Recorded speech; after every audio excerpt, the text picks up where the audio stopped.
Good evening. Today ওয়াজ 11 Feb. আজকে দিনটা ছিল মঙ্গলবার আর পরের দিনকার ছিল বুধবার, মাঘী পূর্ণিমা।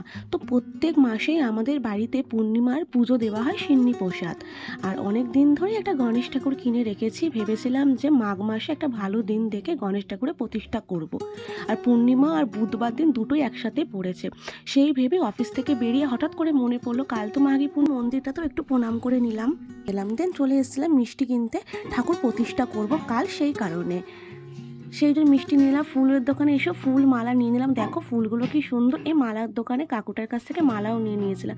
দেন আমরা তারপরে বাড়ি চলে আসলাম। এসে একটু দশকর্মা দোকানে গেছিলাম। আর পুজো করবো বললেই তো হয় না, অনেক কিছু অ্যারেঞ্জমেন্ট থাকে, আর হঠাৎ করেই করছিলাম যেহেতু। তারপর আমরা একটু চা খেয়ে একটু গাজর নিয়ে নিয়েছিলাম, একটু গাজরের হালুয়া করবো বলে। আর এই গুড় চিটটা তো আমার ভীষণ ভালো লাগে। আমি এটা বাড়ি এসে খাবার আর অপেক্ষা রাখিনি, সিঁড়ি থেকে উঠতে উঠতে খেতে শুরু করে দিয়েছি। এটা ইভিনিংটা এভাবেই কাটালাম। দেন তারপরে রাত হয়ে গেছিলো, মা ইলিশ মাছ করে রেখেছিল, ইলিশ মাছ দিয়ে ভাতটা খেয়ে নিয়েছিলাম। এই ছিল আজকের ব্লগটা। দেখা হবে নেক্সট ভিডিওতে। বাই।